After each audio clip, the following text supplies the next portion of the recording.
Consultants. I'm Kelly Newcomer, your Chief Operating Officer, and I'm here with Lisa Gleason Lesort.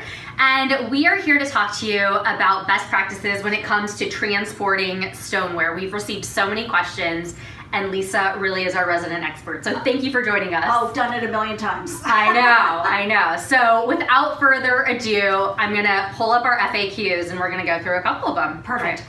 So if you had to give us a first rule of transporting stoneware, what would it be? Yeah, so here's the most important thing. You never want your stoneware to touch your stoneware. Okay. So I'm gonna grab 2 ramekins, and if you wouldn't mind just holding them for me, Sure. Kelly. This is what I mean. See what happens? When you put them together like this, they kind of move around and they touch each other. We don't want that to happen. So what I do is kind of layer something in between. Okay, so what would you layer in between to protect them? So here's the best part. You already have everything you need in your house. You don't need to go buy anything. It can be a dish towel. Okay. It can be a washcloth. It could be a bath towel, Great. a hand towel, whatever you have at home. Great. And we've even seen some of those pan protectors. They look like foam flowers kind of, and you can put them and layer them in between. That's a great idea. Absolutely. All right. So separate stoneware, no stoneware on stoneware. And then what about packing it up? Yeah. Like, So how do you layer them? yeah, you know what I do is you always put the heaviest at the bottom. Okay. So you're going to put things like your bakers, you're going to put those at the bottom,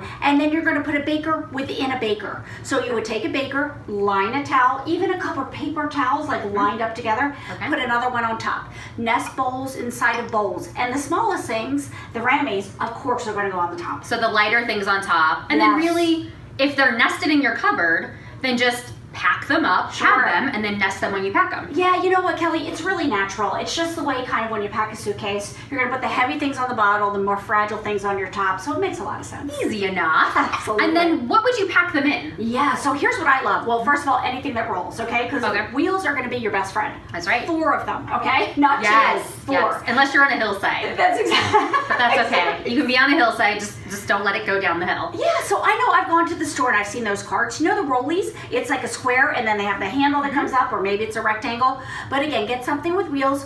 Put a towel down first, okay? Then start laying your stoneware in. Layer it as high as you want to go. Lift it out of the cart and it's easy breezy. You're good to go. I love it. I think that some of the big tips is make sure that everything is padded. Yes. So even at the bottom, you want that extra layer of padding. Yes. You never know what the road is going to be like that you're driving on as All you those transport. potholes, you know. I know, there's so many potholes, especially after winter and spring.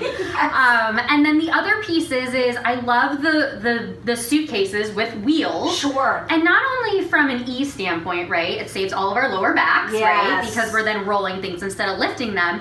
But from a duplicatable standpoint of building this business, the Yeah. easier it looks when you go into your hostess's home for a gathering, the more likely she's going to want to do what you do when you share the opportunity with her. So maybe have 2 small rolly cases Exactly. instead of a big heavy one that you're schlepping in. Make it as easy as possible on yourself. 1, for yourself, and 2, because this is a duplicatable, replicatable business model.